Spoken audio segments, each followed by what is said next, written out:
Hey my dear friends, how's it going? Get ready, cause today's the day.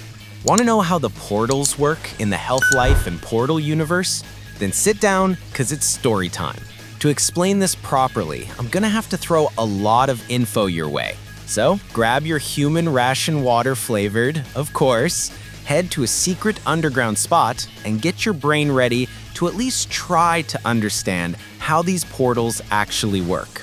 First off, I gotta tell you that in the game universe of Portal and Half-Life, there are two known technologies for opening portals. One of them is the teleportation tech that was being developed at the Black Mesa research facility. It mainly uses a compound found in Zen crystals as its power source. These crystals naturally conduct and store energy, but when they're overloaded, they become unstable and start opening small rifts in the dimension they're in. These rifts look like glowing yellow orbs, basically little spheres that are sending energy and matter to another dimension called Zen, also known as the border world. Zen is a dimension that connects all the others, like a hallway that links all the apartments in a building. If you want to go from one dimension to another, you have to go through the Zen hallway. It works as a kind of teleportation transmitter. Basically, you send a teleportation signal to Zen, and it sends one back to your dimension in the form of a green orb.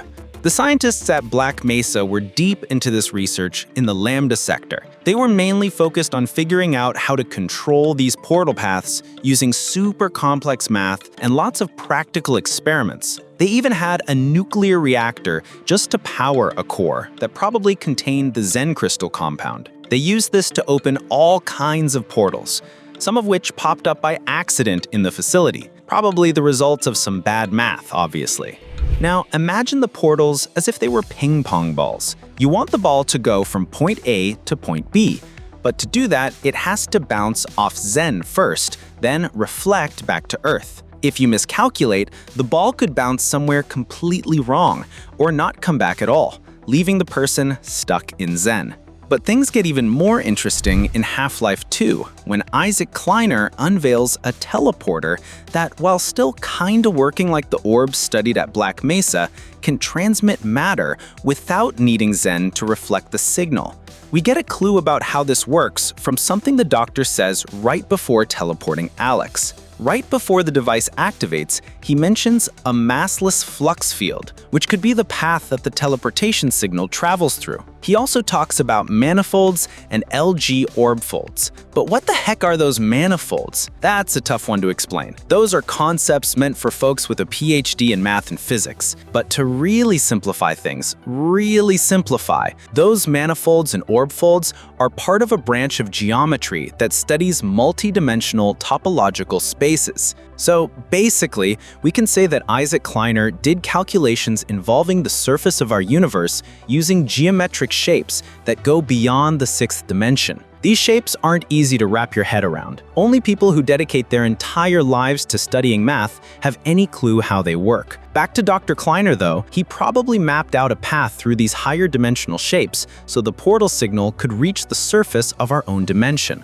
By using topographic geometry, meaning the geometry of surfaces, he found a way to bend the path of the signal before it even touched Zen. It's kind of like throwing the ping-pong ball, and instead of it bouncing off Zen, it curves back to you without hitting a wall, just because of some weird geometric property of our own dimension. There's even a line from Dr. Mossman where she explains and praises Kleiner's work. Yeah, the Black Mesa scientists definitely earned some kudos, especially since not even the Combine have tech like this. But now let's talk about the second portal technology, the one developed by Aperture Science. This tech actually came way before the resonance cascade, somewhere around the 1950s. They managed to create a device called the ASHPD, the Aperture Science Handheld Portal Device. The portal gun.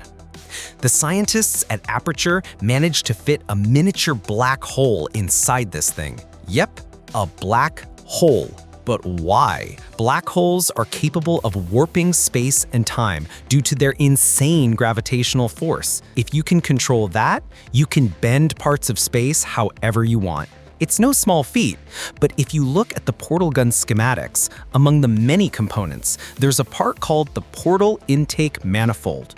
Yep, there's that word again, manifold. But this time, it means something completely different from before. See, manifold has several meanings. In this context, it's more like a collector or intake system for portals. That's the part responsible for collecting the space warp caused by the black hole and projecting it into portal form on a wall. And yep, the portal even comes out tinted in the color of your choice. We don't have the full details on how exactly that process works, but there is one clear downside compared to Black Mesa's portal tech. These portals have to be placed on a smooth, solid surface. Aperture Science found that the most effective material for this was moon rock, probably because of the minerals in it. So if you want to teleport from point A to point B, you actually need to go to point B and place the other side of the portal there first. That's something the orb-style portals from Black Mesa don't need at all. Maybe that's why research into teleportation kept going for decades, even after the portal gun was developed back in the 50s. But here's where things get really weird. How did Aperture Science discover all this stuff so fast? Well, now we're stepping into theory territory, straight from our channel. Have you ever noticed how a lot of Aperture's tech looks suspiciously similar to Combine technology? And it's not just the portals. We're talking solid light bridges, energy orbs that the gravity gun refers to as Aperture Science high energy pellets. Coincidence? Maybe, but probably not. But in Half-Life 2, we can clearly see that these technologies are widely used by the Combine, which leads us to believe there's definitely some connection between the two. And if we're gonna speculate, I'd say Aperture stole that tech from the Combine. Yep, my friends, there's actually a video of Aperture's founder, Cave Johnson, where he says they know about the existence of the multiverse, and that they steal technology from other worlds that they claim are similar to Earth. But what if they're not alternate Earths at all? What if they're other planets that had already been conquered by the Combine, and Aperture just helped themselves? What really strengthens that theory is that most of this tech only shows up in the Citadel, the one place on Earth built entirely by the Combine. Maybe that's one of the reasons the Combine invaded our universe and took over Earth. If you look at the end of Half-Life 2, the portal opens right at the top of the Citadel, and through it, you can see the Combine's home dimension, just like how you can see the other side through the portal gun. That's a huge similarity in portal technology. There's even something interesting Dr. Mossman says at Black Mesa East. Eli thinks their portals are string-based, similar to our Calabi-Yau model, but they've failed to factor in the dark energy equations. They can tunnel through from their universe, but once they're here, they're dependent on local transportation. Check this out. First, she describes how Combine teleportation works by saying it uses some kind of cable system. So if we use a little analogy here, Dr. Kleiner's teleportation works kind of like Bluetooth, wireless. The Combine system, on the other hand, is more like using a wired connection. Then she brings up the Calabi-Yau model, which is, guess what? A type of manifold. This particular geometric shape, developed by mathematicians Eugenio Calabi and Xing-Tung Yao, is exactly the kind of thing scientists needed to build a mathematical model for string theory. And for those who don't know, the entire Half-Life universe is built around the concept of string theory. Maybe one day I'll break that down for you too. But back to what Dr. Mossman said.